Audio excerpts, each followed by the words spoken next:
Hi friends, আমার চ্যানেলে আপনাদের সবাইকে স্বাগতম।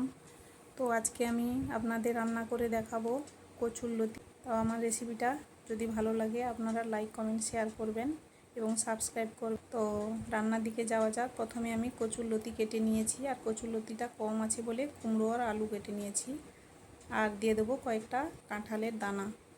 তো কচুরলতি সিদ্ধ করে নামিয়ে নিয়েছি। তারপর কড়াইতে তেল গরম হলে দিয়ে দেবো পেঁয়াজ কুচি।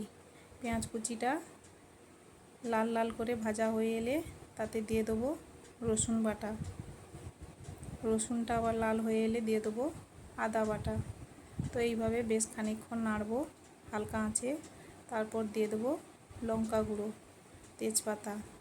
এইভাবে কিছুক্ষণ কষানোর পর দিয়ে দেবো আগে থেকে ভিজিয়ে রাখা কাঁচা ছোলা, আর এক এক করে দিয়ে দেবো কুমড়ো, আলু, তাতে একটু লবণ দিয়ে দেবো।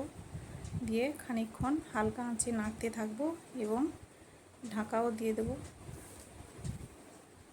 তারপর দিয়ে দিচ্ছি কাঁঠালের দানা, তারপর দিয়ে দেবো হলুদ গুঁড়ো।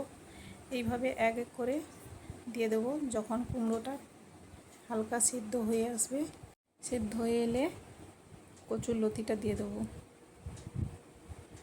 তো কচুরলতি দিয়ে পরিমাণ মতো একটু চিনি দিয়ে দিচ্ছি যাতে টেস্ট আসে তার জন্য।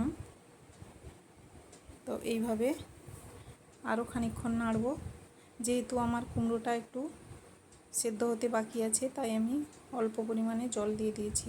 এইভাবে ঢাকিয়ে দেব। তো এরপরে ঢাকা খুলে দেখলাম যে আমার কুমড়ো আলু সেদ্ধ হয়ে গেছে। তখন তাতে উপর থেকে একটু কাঁচা সর্ষের তেল ছড়িয়ে নামিয়ে নেব।